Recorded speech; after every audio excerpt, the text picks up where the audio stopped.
kicking, never quitting. Focus sharp like a blade that's hitting.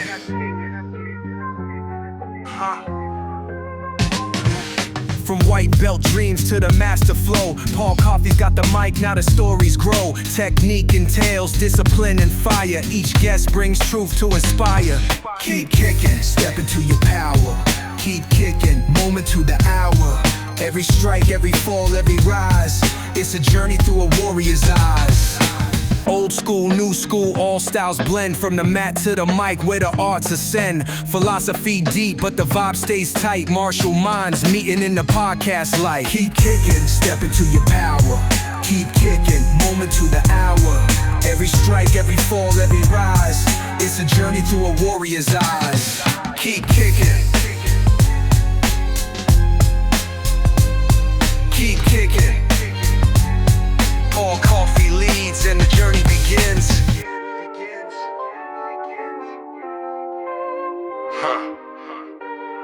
Paul Coffey leads and the journey begins.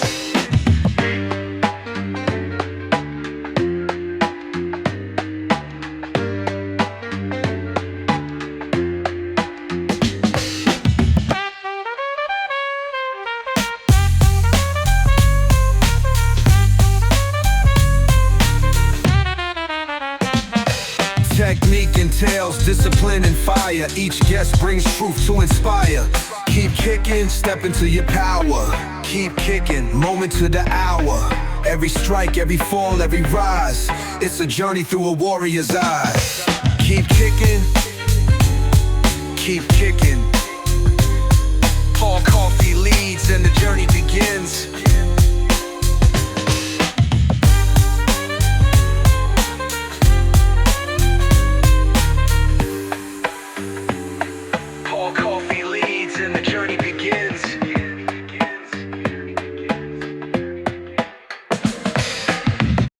Hello, everyone, and welcome once again to Keep Kicking, the martial arts podcast where I have martial conversations with my martial arts friends. And today I sit down with David. Dave, would you like to introduce yourself for the people? Sure. So my name is Dave Wilson. I am the president and senior instructor for Hiwashingkai Jiu-Jitsu. We are a 503 nonprofit. We're located in Van Cleve, Mississippi, and we teach traditional Japanese Jiu-Jitsu. We also have a number of other programs associated with our nonprofit. We help veterans with their VA claims in conjunction with the DAV, of which I'm a level 1 service officer. And we have things like our monthly movie nights where we have the families come in with the children, get on blankets and pillows on the mats and watch on our 4K projector all the old movies that they never would have gotten to see in the theater, like Men in Black, Raiders of the Lost Ark, the original Karate Kid, Princess Bride, all these wonderful old movies. And we put in an Oculus 3 so that both the kids and some of the adults with vestibular issues could get on the mats and explore 3D space without having to worry about smashing into things. And we also have some various fundraising opportunities we do in conjunction with Barbecue 911. We've been trying to roll out where we can do barbecue fundraisers to help law enforcement and people who are suffering. So we have a lot of stuff, a lot of hooks in the community. Very awesome. First of all, thank you for your great work. It's awesome. I love when people are using martial arts as a way to give back to the community. I have an instructor who says that we will never be able to give back to martial arts what martial arts has given to us, but we can try. I kind of live that life. When you reached out to me to do this interview and told me just your little quick blurb, I was like, that's so similar to me because I have a nonprofit in martial arts community as well. Started in 2012 and, what have you. Anyway, so tell us how you got started in martial arts. Okay. So it was around 1999. I had been quite disabled from a service-connected motorcycle accident when I was in the Air Force in 1992. I was unable to walk without a cane. My left side of my body was pretty much crushed in the accident. And my wife was finishing up her PhD in school psychology at USM. And I knew that she was going to be dealing with troubled teens and youth who might want to get physical if they did not agree with the things that she had to say. So I thought that she really needed to at least have some kind of self-defense training that would help to protect her. So we were up there in Hattiesburg, and I went on. I think I probably used the Yellow Pages back then in 1999, and I found a school. It was Archie Foster School of Self-Defense. It was in Laurel, and this was, I guess, 6 years after the UFC had started, and the name of jiu-jitsu was very rapidly becoming a household term. Mm-hmm. And so he taught a specific jujitsu program that revolved around self-defense. He was a law enforcement, and he had used jujitsu and Okinawan karate in conjunction in his job to stay alive in dangerous situations. So he had crafted a very strong self-defense curriculum around traditional jujitsu. I went with my wife to the first class. It was almost an hour away, so we could only go once a week realistically. And I went with the intent of watching because I thought this was going to be pretty neat and to support her. And as I watched the class, it occurred to me there was nothing that they were doing that I couldn't at least try. And I didn't go there with the notion or idea that I was actually going to do any of this stuff. I had been almost bedridden for like 10 years, and I was just agony. My knee was complete destroyed. And so I went to him after the class and I said, "Would you be willing to take me on as a student?" And at first he was somewhat nonplussed, but we talked about it and he said, "Yeah, I mean, if you're willing to give it a try, I'm willing to see what we can do." The interesting thing was the way he had his classes scheduled was the beginner class was all gross motor stuff. It was all how do you survive these specific situations. Somebody's punching at you, somebody's going to tackle you, somebody's gotten on top of you and they're trying to bash your head on the ground. And all gross motor, but all very quick to be able to pick up, and it would work even in an adrenaline dump because it was not fine motor control stuff. And as you progress through the system, you went to the intermediate class, you went to the expert or advanced class, it was more and more refined. It would be the same sorts of attacks you'd be practicing against, but now it would be a little more fine motor control. It was more about how to mitigate the adrenaline dump. It was how to handle self-defense situations before they became physical. And there was so much there that I just really, it resonated so strongly with me. And so when she finally graduated, we left Hattiesburg area. We went to Baton Rouge. It was nothing worth taking for 2.5 years. I checked out some various places, some Brazilian Jiu-Jitsu schools, some Aikido schools, both of which are descendants of traditional Jiu-Jitsu. So I thought I would Mm-hmm. find something worth taking, and there was really nothing. The BJJ was just a bunch of sweaty guys rolling around on the ground, no discipline, no uniforms, Mm-hmm. no art to it. And the Aikido school, I hate to say it, but they couldn't fight their way out of a wet paper bag. And I sat down and I talked with the Aikido, the black belts that were taking the class after a couple of classes. Having just come from a very strong self-defense background, I was asking them scenarios like, okay, what do you do if you end up with somebody who's taken an afternoon of boxing and he starts jab, jab, cross, throwing some combos at you? And they would be like, well, I would do this. Well, this was not Aikido, it was jujitsu. Mm-hmm. And okay, what would you do if they came up and tried to tackle you? What would you do if they tried for like a single leg or a double leg or, an afternoon of wrestling practice? You can learn how to do a single leg. It's not that big a Yeah. deal. This that they would say was always jujitsu. And so I asked them the one question that none of them could answer. You've been doing this now for 10 years. Does it seem a little bit odd that you would study something for 10 years that you couldn't use to save yourself in a life or death situation? Mm-hmm. And they had no real answer for me. So, I mean, that wasn't going to work for me. So I did nothing for 2.5 years. And then I finally, out of the blue, I did a Google search on Jitsu, Baton Rouge, and my instructor that I was going to join popped up. He was a former Marine that was teaching out of a YMCA so that he wouldn't have to charge people for the lessons. As long as you joined the Y, they would take Mhm. care of insurance and all that stuff. And the next class, I was there and I was almost 300 pounds by that point. I was in agony on my left side of my body, but I had verifiable proof that if I just didn't quit, I could do this. Mhm. And so I started, and literally 13 years I practiced there in Baton Rouge. The only classes I missed were when I was having surgery because I still had surgeries scheduled and everything. So, and then when I had the surgery, I would be, recovering from surgery. I would be there by the side of the mat watching the class because I learned very quickly that you can still learn by watching the things that the other people are doing Mhm.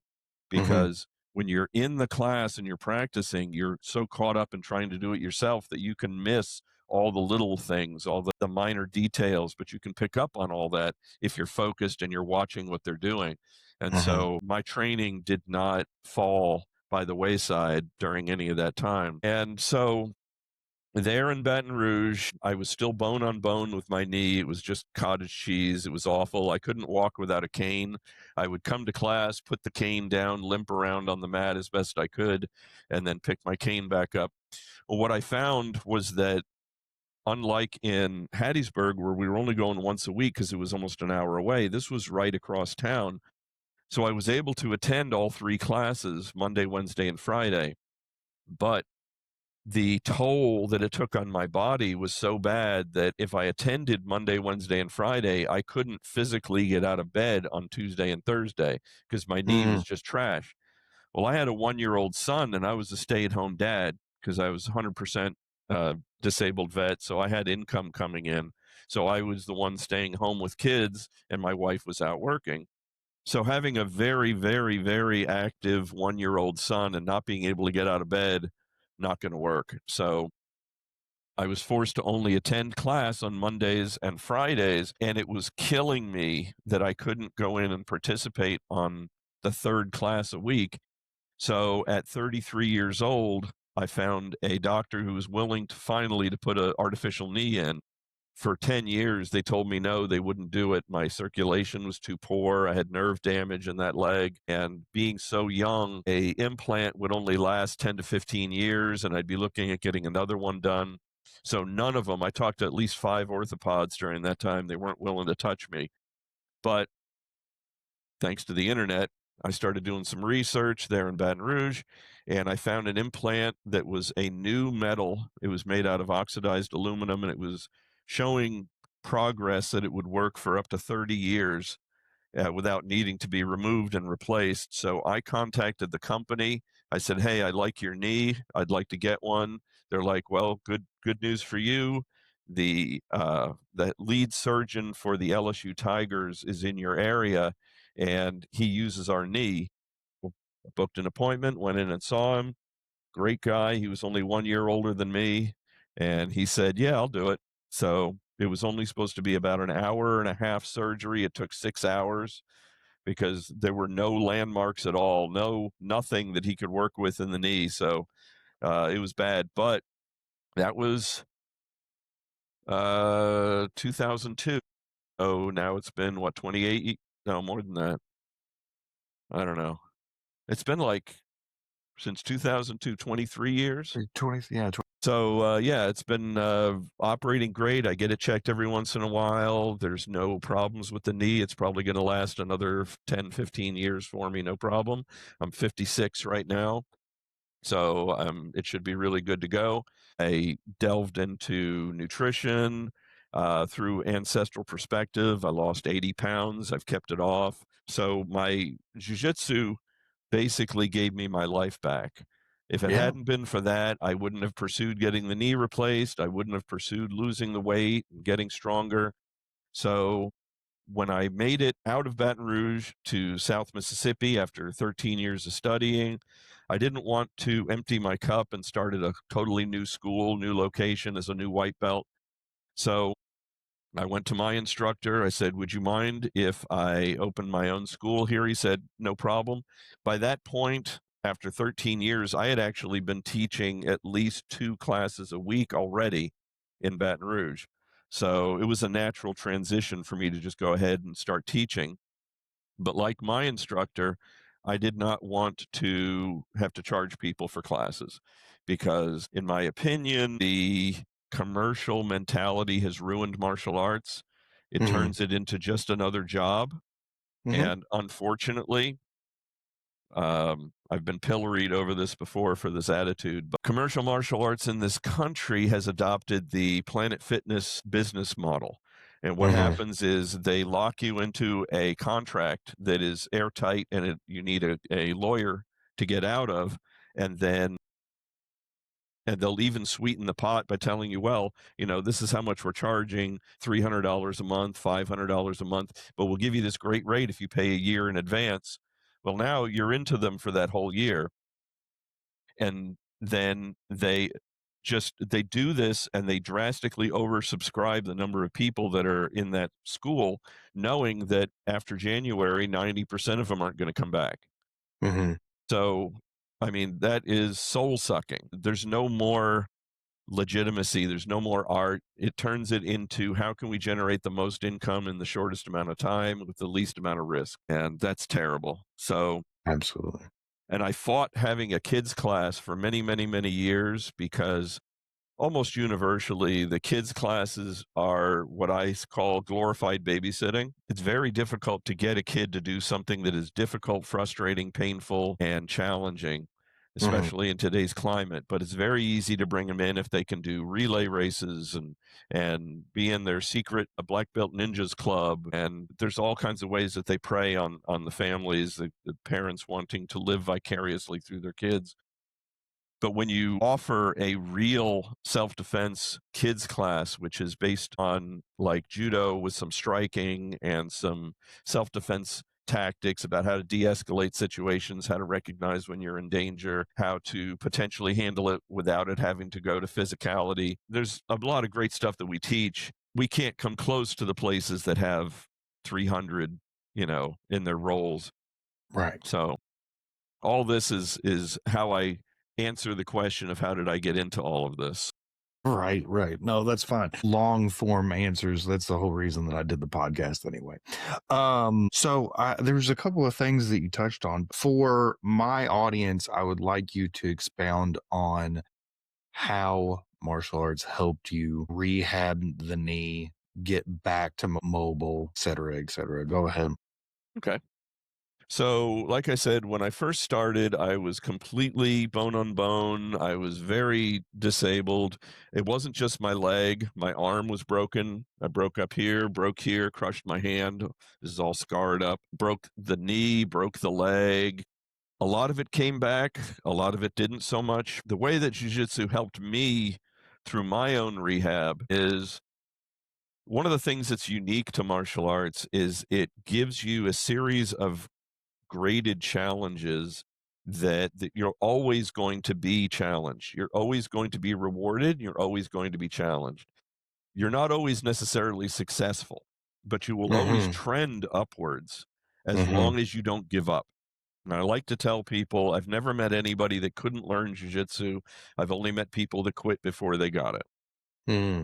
And so, as far as how it helped me, yeah, I was able to get some of it simply by hitting the gym and being consistent and losing weight. I never thought I'd be able to do something as cool as throwing people through the air or locking them up Mm-hmm. or choking them unconscious or learning the chess match of how to get a dominant position and work toward a submission and how to allow myself to get into a bad position so that I can work my way out and learn from it. How I can turn defeat into learning. Mm-hmm. You can't get that in the gym. There's only if you get out there and you try for a PR on a bench and you fail, about the only thing you learned is, well, I'm not there yet. Whereas if you're rolling with somebody and they are obviously better than you and they're a good helper, they're gonna teach you as you're going. They're gonna say, "Oh, now how did I manage to get this on you? Where did you go wrong?" And so there's always something to be learned. As a matter of fact, you can learn more in martial arts from failures than you can from successes.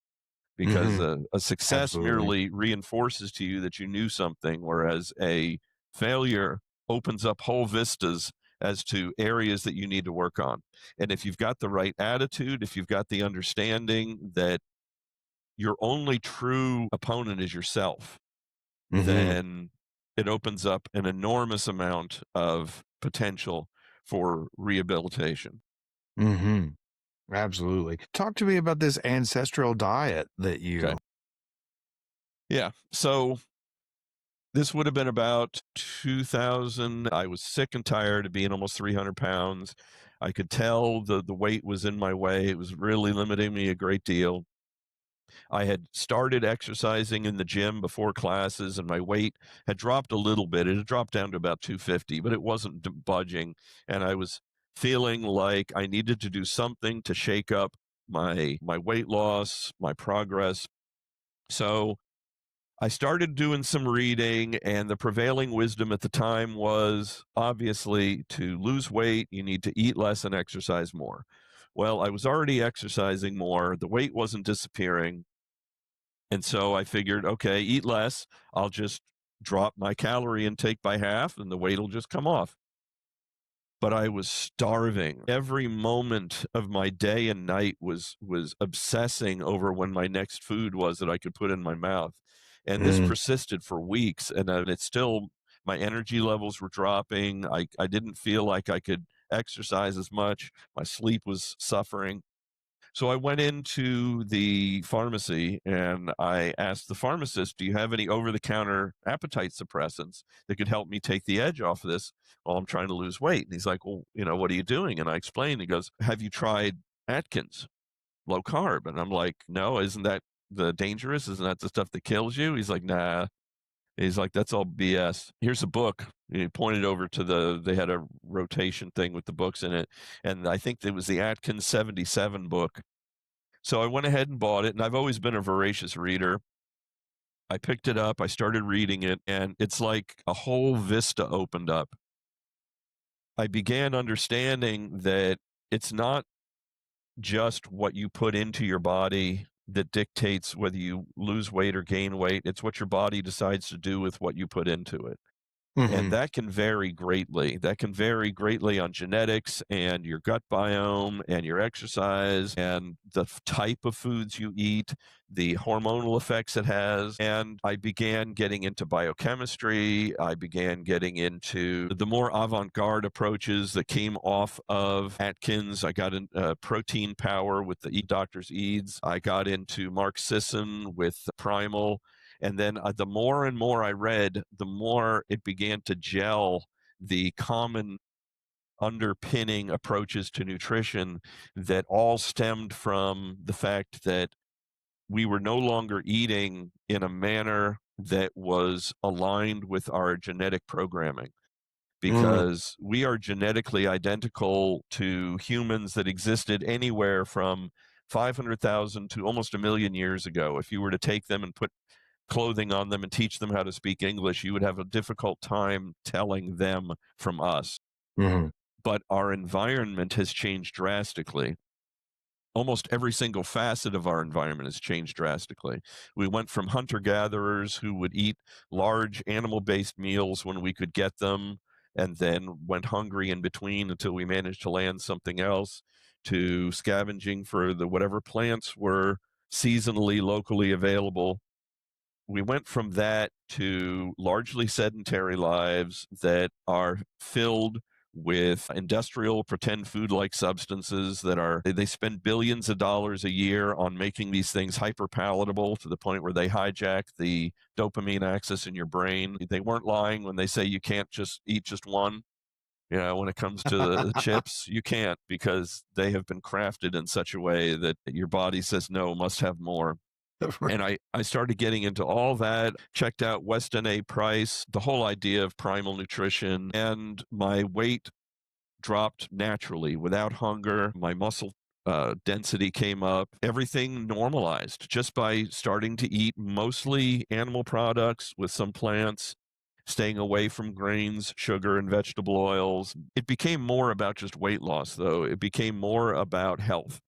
And I came to an understanding that if you chase weight, you will always end up disappointed, because Mm, there are shortcuts you can take to lose weight rapidly, but they all are unsustainable over long periods of time. absolutely. Whereas if you optimize your diet and your lifestyle, including exercise, it's possible to exercise inappropriately. There are levels of exercise that require like a glucose, in the Yep. forms of either carbing up with pasta or taking gels or Yeah. whatever. There are levels to that exercise and that intensity that are potentially deleterious to human health. They raise Hmm. inflammation more than is necessary. They cause breakdown in joint surfaces. They cause inflammation. There's just so many things that they do. And you see so many of these high intensity athletes when they hit their high 40s, 50s, and 60s, and they've developed diabetes because they were pushing sugars for so long to try and Hmm. keep their glycogen up. They've worn down their joint surfaces from this massively high intensity exercise. They're getting joints replaced. They've got arthritis. They've got neurodegenerative disorders, cancer, and all of it's avoidable if you just manage your expectations from an ancestral perspective. How would the me that existed 100,000 years ago, what would his life have looked like? And the closer I can make my life resemble that without giving up too many of the benefits of today's society, the better off I'm going to be health wise. Absolutely. I like that approach.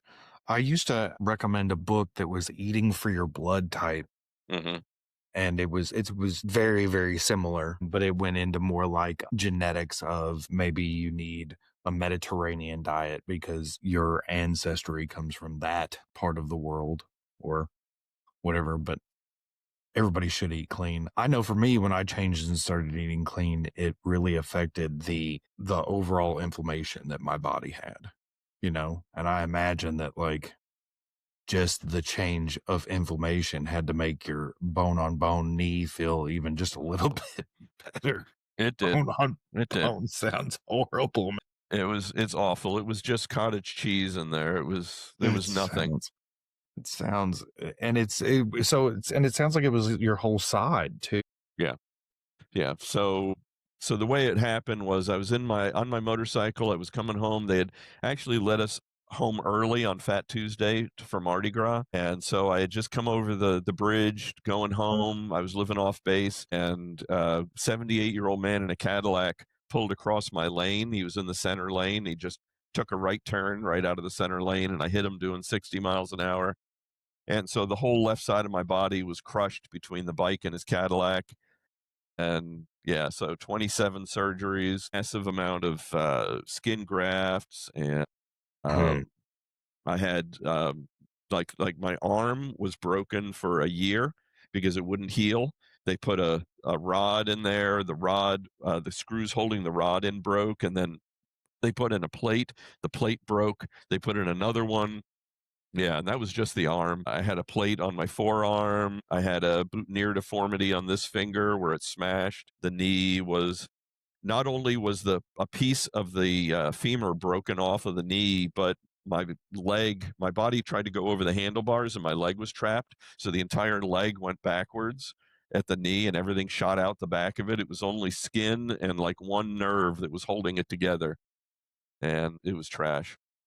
So So, yeah, but now you're like part Wolverine with all the metals put in you, so right? I had them take almost all the metal out except for the knee replacement, because when you're in the gym and you're lifting heavy, your Mhm. bones are designed to flex slightly. And when Yeah, you have yeah. a plate that is screwed into the bone, or you have a rod that's holding the bone in place, it's causing stress where it's not supposed to be. And so my grip was weaker on this side because of the plate, and I was having trouble with lifting. So I just had them take all of it out in one surgery, and yeah, it was it was That's it's better to intense. have it out. It's better to have it out also for jiu-jitsu, right? Okay, so this is a tongue-in-cheek question now, but tell Hmm. me how Japanese jiu-jitsu is the best martial arts in the world. Okay, best is difficult to qualify. For sure. So you could make a very good claim for traditional jiu-jitsu being the first true mixed martial art Mhm. because it was an offshoot of bujitsu, bu being war and jitsu being art. There were a wide variety of different fighting arts that were taught to various families through feudal Japan. There was sword fighting and stick fighting and hand-to-hand fighting and archery and swordsmanship and all kinds of great stuff. And as it happened throughout the years, as weaponry became less and less allowed in Japan, it tended to morph more towards bare hand fighting. What started off as what would a samurai use in situations where he was either disarmed or unable to carry anything longer than a dagger. Now, one of the other neat things that has played out time and time again, as we've seen in weapon fighting systems where anything is allowed, the victor usually is the better grappler. And it's Mhm. very interesting to think because we think, bringing grappling to a sword fight, you'd think it's going to be ridiculous. The sword's always going to win. And yes, if you have a sword and the other guy just has grappling, you're probably going to cut him very severely. If Mhm. you have a sword and they have a sword, the grappler, because you tend to close, and once you close and you get inside of the reach of their weapon, now it devolves into who can retain their weapon the best, who can maintain positional control the best, who can use throws to put them on the ground so that they are helpless. That's all grappling. And so what started off as kind of a highly niche approach to fighting bore great fruit, not only when the weapon is present, but when weapons are not present. So to kind of bring that around to why jiu-jitsu, traditional jiu-jitsu is the best martial art, in my opinion, is it's got striking, it's got weapons, it's got throws, foot sweeps, joint locks. If done correctly, it's got pressure testing. The original true forms of jiu-jitsu, which you would consider koru, which are the old styles before the Meiji Restoration and the advent of judo, etc., they Mhm. didn't do true pressure testing Mhm. because the techniques in traditional jiu-jitsu were designed to be uniformly deadly. They weren't concerned with control. They weren't concerned with trying to control the other person. They were concerned with how to defeat them as quickly as possible so that they did not pose a danger to you or whatever it Mhm. was you were trying to do. Well, that doesn't lend itself well to pressure testing. All of the Mhm. arts that have pressure testing have less lethal versions of them that can be done safely, reasonably safely against somebody who's not letting it work, For sure. which is one of the amazing things that judo did. Assume you're familiar with the fact that judo came from traditional jiu-jitsu. Are you Yes. familiar with that? Okay. So when Jigoro Kano, who had actually studied 3 different forms of traditional jiu-jitsu, when he looked at it, he said, "This is the one thing that's truly lacking at this being a effective, useful martial art, is that Mhm. we can't practice traditional jiu-jitsu safely against resisting partners because they would throw you with a locked joint, or they would throw you with a choke in place, or they would do small joint manipulation where if they begin to resist, you're ripping a finger off, or you're breaking an elbow." Mhm. So what he did was, the first thing he did is he examined all the techniques in the arts that he was proficient in and threw out anything that was inherently too dangerous to practice against a resisting partner.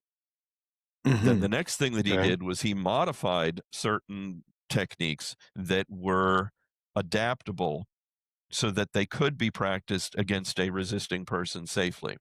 I'll give Mhm. you an example. Are you familiar with the throw ippon seoinage?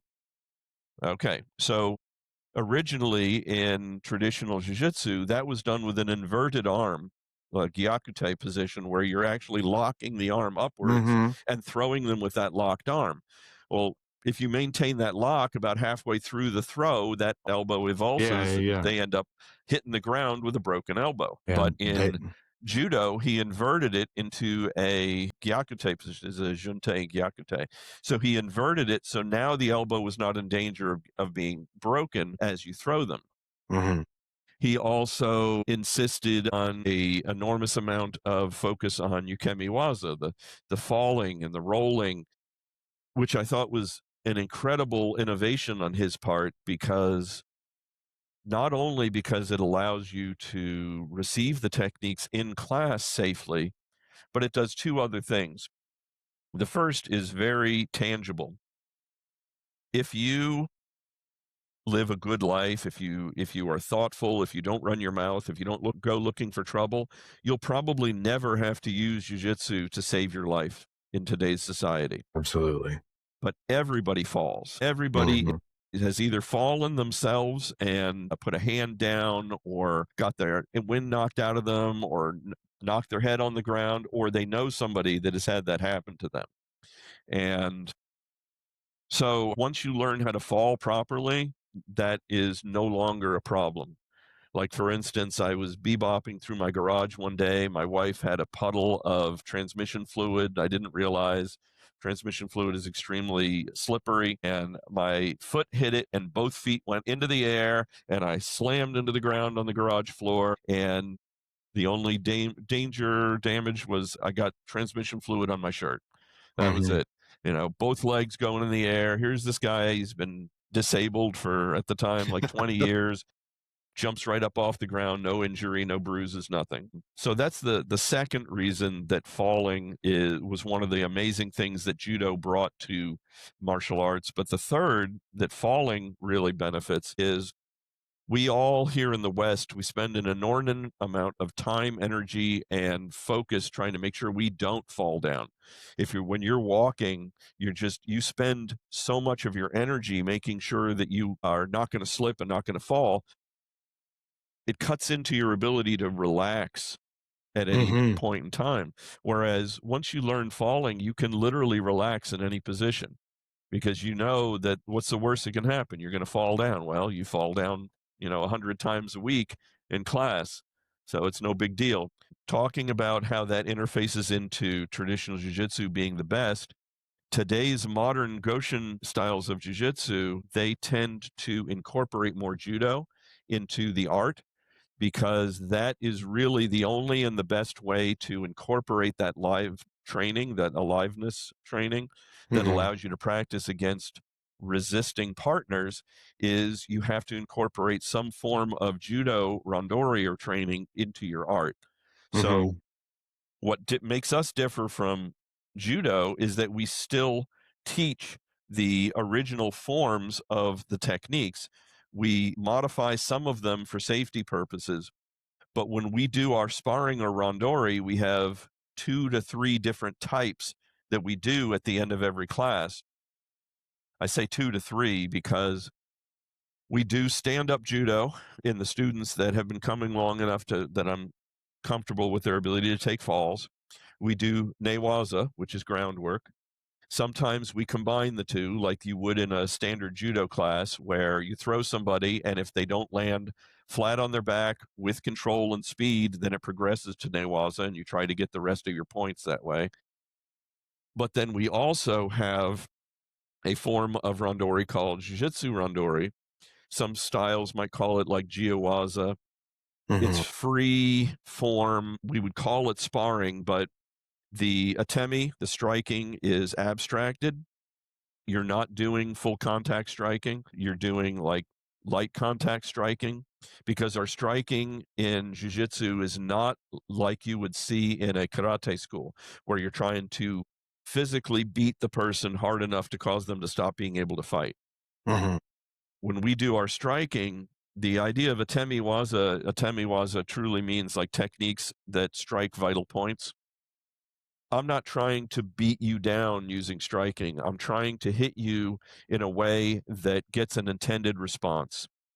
If I do a shuto and I strike you in the nuts, I'm trying to get you to do this and, Mhm. lean forward, and that puts you in a position for a forward throw.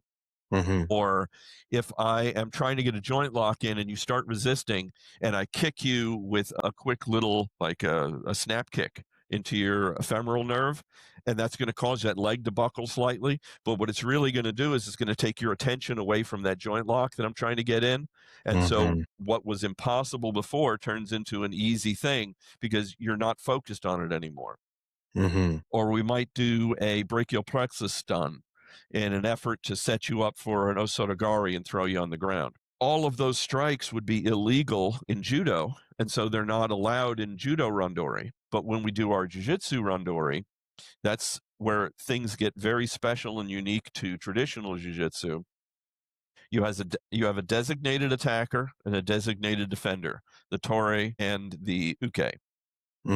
Kind of reversed. But so at white belt, at yellow belt, you're allowed to request an attack. You can say, give me a right roundhouse, give me a football tackle, give me a lapel grab, give me a choke. And then you have to use any of the techniques you've learned in class to escape whatever the danger is, lock them up, throw them, roll them over, and pin them. Because when we do our jiu-jitsu pins, we pin you like you would with the police. We want you face down.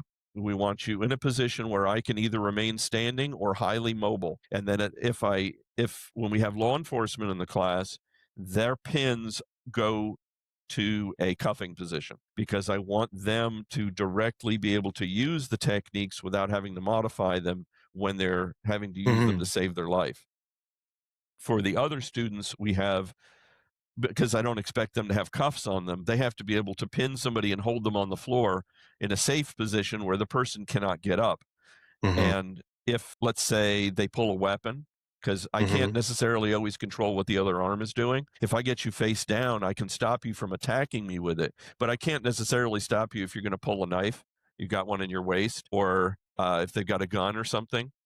I need to be able to maintain my situational awareness, 360 awareness. I need to be able to see what your whole body is doing. So if you pull a weapon, I can, do something to end the fight right then and there, because automatically I can escalate it to deadly force if you pull a weapon. So it's during that jiu-jitsu randori that we have all of the techniques that we teach in class that are too dangerous to use in judo against a resisting person. So the small joint manipulations, all of the atemiwas of the striking, throwing somebody with a locked joint. You can do those things if the person is not resisting or only giving token resistance.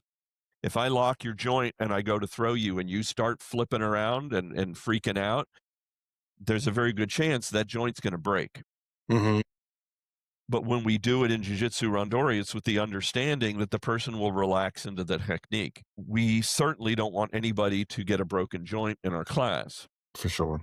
So over time, you develop a synthesis of all of these different forms. It's as easy as flipping a switch in your brain.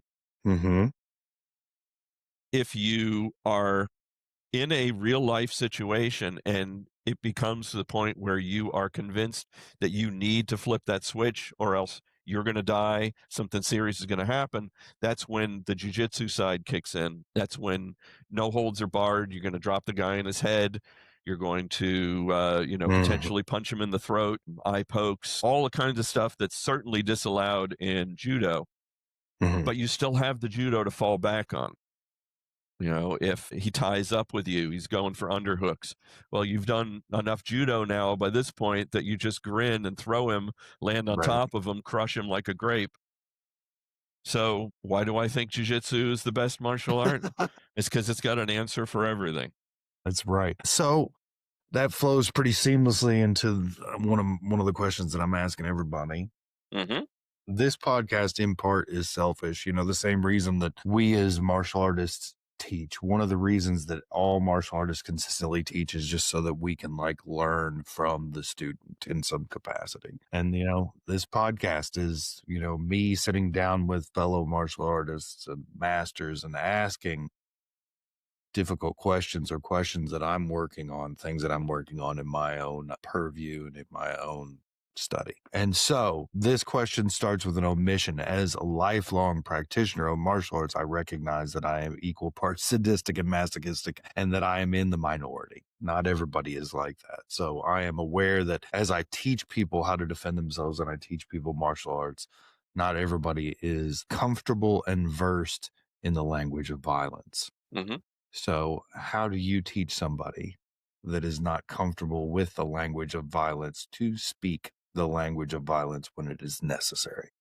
It's a good question. So, one of the things that I talk to my students about, perhaps not as often as I should, but I do touch on it, is the fact that one of the most important things that we teach in our class is how to overcome the societal conditioning that makes us want to be liked. It makes us want to be nice. It Mm, makes us want to avoid being seen as difficult or loud or violent or tough. Today's society puts a penalty on those sorts of viewpoints and perspectives, and especially in women, probably 5 times as much in women. hmm Predators learn to prey on that instinct that if they can get a woman alone, she's going to believe their lies, she's going to listen to them, she is going to, when they say all you have to do is follow along, do what I say, and you'll get home safe to your family. It's bull.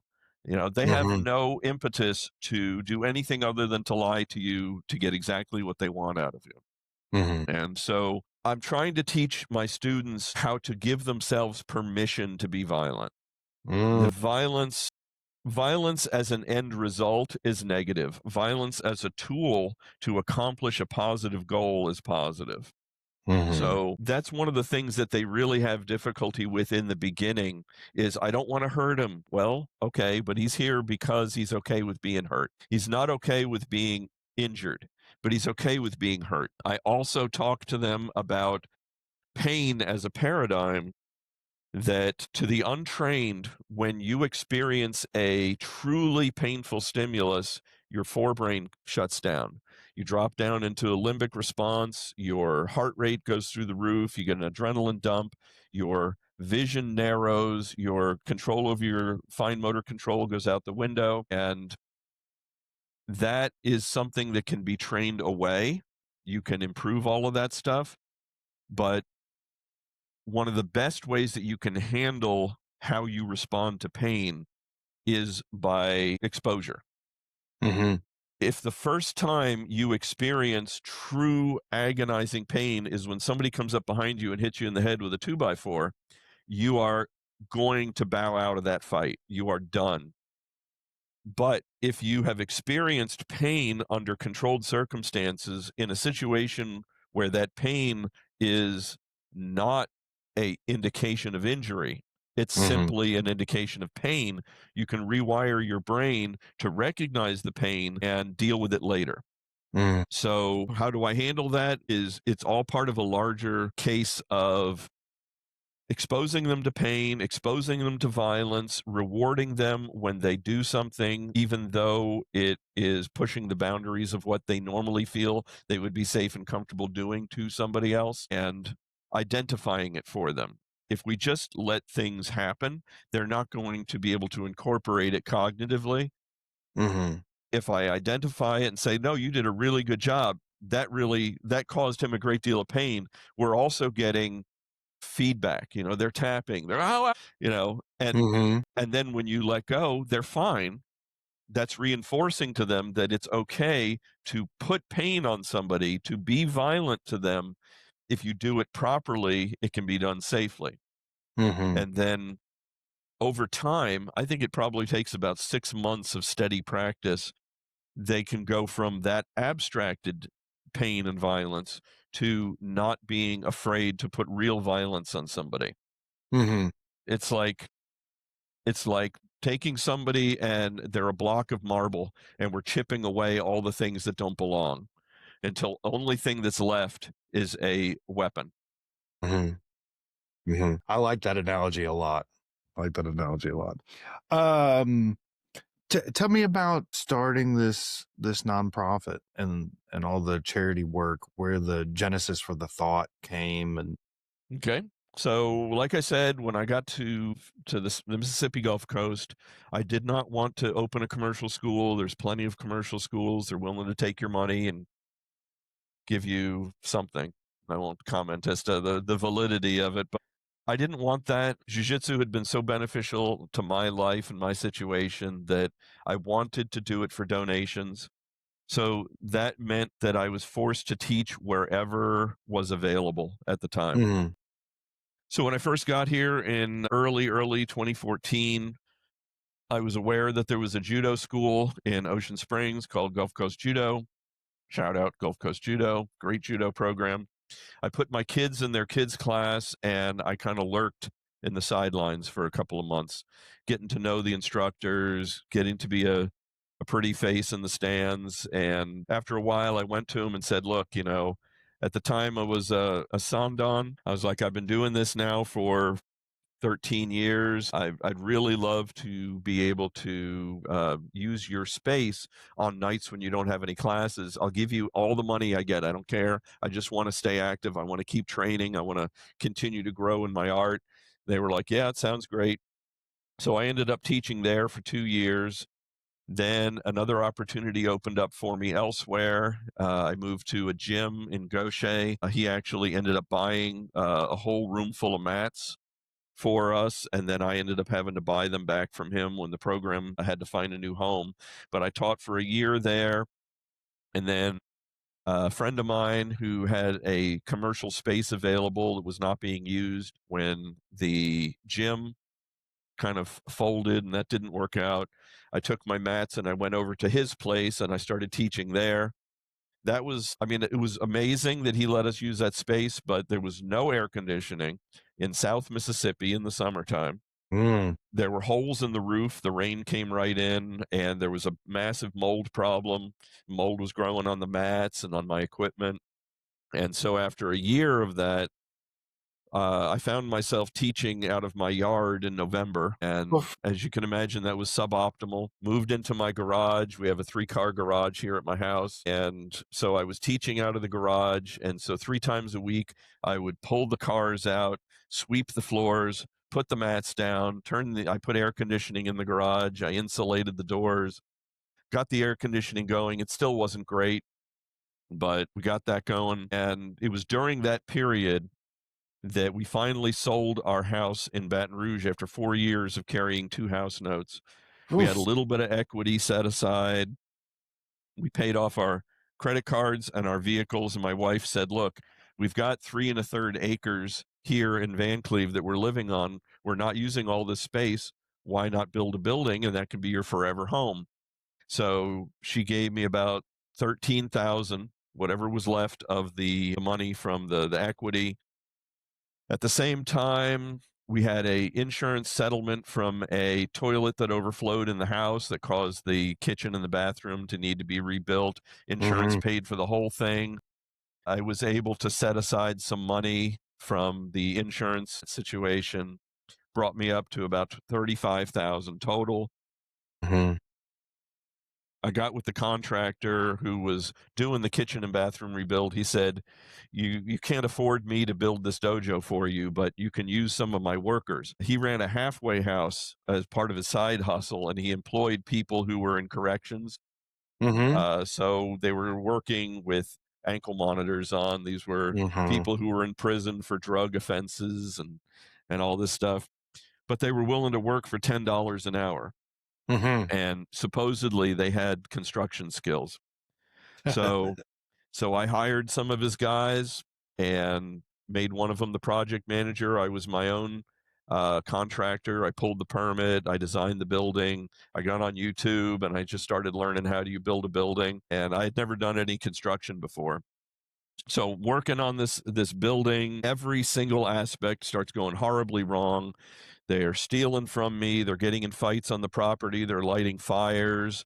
They're messing up the construction. It's just absolutely atrocious. My mental health is declining tremendously. I've got people, in I've got probates on my property, uh, you know, 12 hours a day, watching my money disappear faster than I ever thought expected.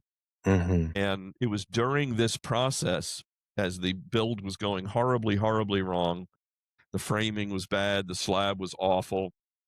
that I know there's a lot of politics in martial arts, and so I didn't want to half-ass it. I knew that if I left any openings, the other martial arts schools in the area would try to get me shut down, especially when they found that I was trying to do an end run and teach out of a building that I owned here on my own property.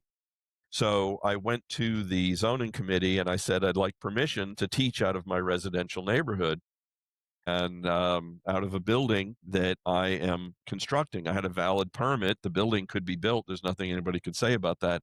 But the question of whether I could open my own martial arts school out of it was in question. So they told me, yes, that's not a problem. You'd need a special exception. It would go before the zoning committee. This is when the date is for the hearing. Your neighbors, anybody within 500 feet is going to be contacted, and they're going to have a chance to show up and have something to say about it. I said, well, should I go and talk to them? And they, yeah, it's probably a good idea. So I printed up a form that said, hey, I'm a disabled vet. I teach other disabled vets and other people with special needs. I don't charge for classes because I was, still doing completely for donations. If you have any problems, I'm already teaching out of my garage. So it's literally taking the class I'm already teaching and moving it 50 feet into this other building on the same property. We have a massive paved area around my house. Literally the paved area, it's a big U-shaped paved area, double driveway, is as big as my entire lot that I lived on in Baton Rouge. So I had plenty of parking. That was not going to be a problem. So the neighbors, I went to them and they all said, yeah, it sounds great. So that's when I started construction. So the time came for the zoning committee meeting, and I went to the zoning committee meeting and I brought with me two of my students, one of whom was a fellow veteran. He was a three-time Iraq War veteran. He worked with SOCOM. He had organic brain damage. He had been blown up, shot, stabbed. He had worked as a EMT. He had worked as a volunteer sheriff and volunteer fireman. And he had horrible PTSD.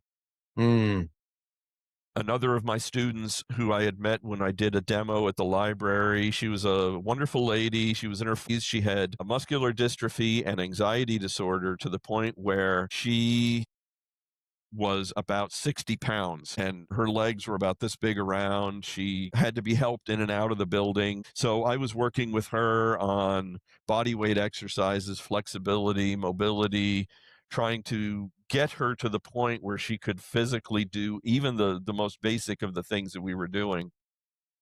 But it gave her hope. It gave her something tangible that she could sink her teeth in. And yes, it's frustrating, but overcoming frustrating challenges is one of the most amazing ways to grow as a human being. Absolutely. So the two of them showed up with me. We went there to the zoning committee. I got up. I told my spiel. I said, look, I'm not here for myself. I'm here because my students don't have a voice. I'm here because they need this program. We're trying to help the community. Then they got up and they talked about how the jiu-jitsu, I had never charged any of them for lessons, that it was proving more beneficial to them from a physical and mental perspective than 10 years of therapy that they'd been through. And so by this point, the zoning committee was almost in tears. They're definitely ready to rubber stamp this, make it happen. They said 3 of your neighbors have signed on. They want to say something. So they got up there and they're like, Dave, this is amazing. We think you're an incredible person. We just don't want this in our neighborhood. And so the zoning committee voted against us 3-2. And it was like a dagger in my back. And as I was leaving, completely shell-shocked, as you can imagine, because these were the people who had told me, no problem, go ahead and start construction. Right. A businessman who was in the audience of the zoning committee meeting took me aside. He said, call me. We need to talk. I called him up. He said, they were right to turn you down. The zoning committee does not have the legal right to grant you that special exception. And he went into detail a little bit about why. He said your next step is the appeal to the supervisors board, and they do have the right and the ability to grant you that special exception. You need to talk to your supervisor and get him on board. So I talked to my supervisor. He came out. I told him, look, I'm a disabled vet. I'm trying to teach other disabled vets. I'm not charging for classes. At the time, we had a number of disabled vets in the class. He's like, look, disabled veterans are an enormous thing for me, of enormous focus. His wife worked with blind veterans at the VA hospital in Biloxi. He said, let me go talk to your neighbors and we'll see if we can't work something out. He comes back a day later. He says, yeah, they're not going to do it. They're not interested at all in this. They are totally against it. And what's more, I have to vote on behalf of my constituents, and they're all against it. So when it goes to the supervisors board, you can't count on a vote from me. He said, but I'll tell you what I'm going to do. He said, do you have a nonprofit organization? I said, I don't know anything about nonprofits. I'm just an instructor. I'm a nutrition nerd. I'm a computer guy. I have no idea. He said, well, if you had a nonprofit organization, and this was an amazing offer. He said, look, I represent a group of business people that have philanthropic dealings in the local community. We would be willing to pay for you to lease a building somewhere else in town, and then you could teach who you want when you want to teach them. And I said, that is amazing. That is, I certainly never, ever would have anticipated any kind of offer like that. That is truly astounding. There's only two issues that I have with it. The first issue is the building. At this point, I had already poured the slab. We were already progressing with framing. If there's anything that's going to mess with property values, it would be leaving an unbuilt slab and a half-built building on your property that's rotting away. That can't be allowed to function. So I have to finish the building, at some level. And if I'm going to finish it, I might as well teach out of it, because it was designed only for one thing, to be able to teach jiu-jitsu out of it. And then the other problem is that part of my disability is driving anxiety from my accident. And I've actually gotten, in addition to my orthopedic and neurological issues, I've got 100% with housebound just from PTSD from my driving anxiety. So that's how bad it can be. And during the build process, when everything was going wrong, that driving anxiety morphed into generalized anxiety disorder, to the point where my PTSD went through the roof. And now I'm sitting looking at cameras and, trying to, that bad. So I'm like, if I have to drive somewhere 3 to 5 times a week to go teach classes, I'm going to be a wreck. Having this building literally 50 feet from my door, it allows me to be able to accommodate my disability and help out the community. He said, okay, then I'll tell you what. And this is it's a bit of a long story, but he's like, finish your building, make it beautiful, start teaching out of it. I'm going to go back to the supervisors and I'm going to try to push your appeal out a year from now. If we can do that, show that your program is functioning, that the sheriff's department isn't coming out and doing noise complaints, show that the building is beautiful, it adds to your property value, and then the neighbors aren't going to have anything that they can say about it. The problem is, he said, you're going to have concessions. That's where my heart dropped. You're not going to be allowed to have a sign down by the road. You're not going to be allowed to have classes on Sunday because it would conflict with the churches. You're not going to be allowed to have late night classes, so nothing after dark. You can't have any more than 6 people in the building. And I'm just looking at him like, what? No, this is impossible. I need all of these things. So I took his lessons. We formed our nonprofit. During that time, we went to the supervisors board. He was true to his voice, his word. He voted against us, but I managed to convince 3 out of the 5 to vote with us. So we got our special exception. I have complete legal ability to teach out of my building, and we have our C3. We formed the C3 to teach disabled veterans, special needs kids and adults, and law enforcement. And the idea initially was we would teach for donations, and I would seek grants, government grants, foundation grants, and corporate sponsorship. We would do fundraisers, and that's how I would raise the money to pay operating expenses. Well, the grants never really materialized. We did manage to incorporate some fundraising to the point where we bring in around maybe $10,000 a year. That's not enough. But I have not given up. In February of this year, we partnered with a local credit card processing company, CoCard, They set us up for free, donating a point of sale to the nonprofit, set us up with credit card processing, and helped me to craft a business model where we are charging for classes, but it's only $60 a month. And Mhm. we have 2 tiers of scholarship. We have half price and completely free with donations. If somebody comes to me and says, I can't afford $60 a month, we'll ask them, can you afford to pay half? If they cannot afford to pay half, they pay nothing. And so the idea being then we partner with local businesses that are willing to set up a recurring monthly donation through our credit card processing. It's mindless. It comes out every single month. And then in December, they get a tax donation letter from us. And the idea being eventually we'll be able to get enough businesses tied in donating in exchange for that tax deduction that we'll be able to pay maybe 3/4 of our operating expenses every month. And then the other quarter Mhm. would come from student fees. That's awesome. I love that. Great work, sir. Great work. So we're over on time per se, Uh-huh. but that's okay. I wanted to ask you if there's I always end with, is there anything that you didn't get to say that you would like to say? Yeah. So if you have any listeners on the Mississippi Gulf Coast, we're a great program. We have 3 classes a week, Tuesdays, Thursdays, and Sundays. We have a kids class from 5 to 12 on Tuesdays and Thursdays, from 5:30 to 6:30, and then our adult classes are 13 and up, 6:30 to 8:30 Tuesdays and Thursdays, and then a Sunday class for adults from 2 to 4. It's not a sport, it's a self-defense art. You'll be learning throws, foot sweeps, joint locks, chokes, striking, weapons retention, weapons defenses, multi-attacker drills, groundwork, all from a very relaxed, nourishing, and beneficial perspective. We're not trying to climb on top of each other to get better at our art. We're all trying to help each other get better. Mm-hmm. Love it. I want to thank you for taking the time to do this interview with me. It flew by. It was wonderful.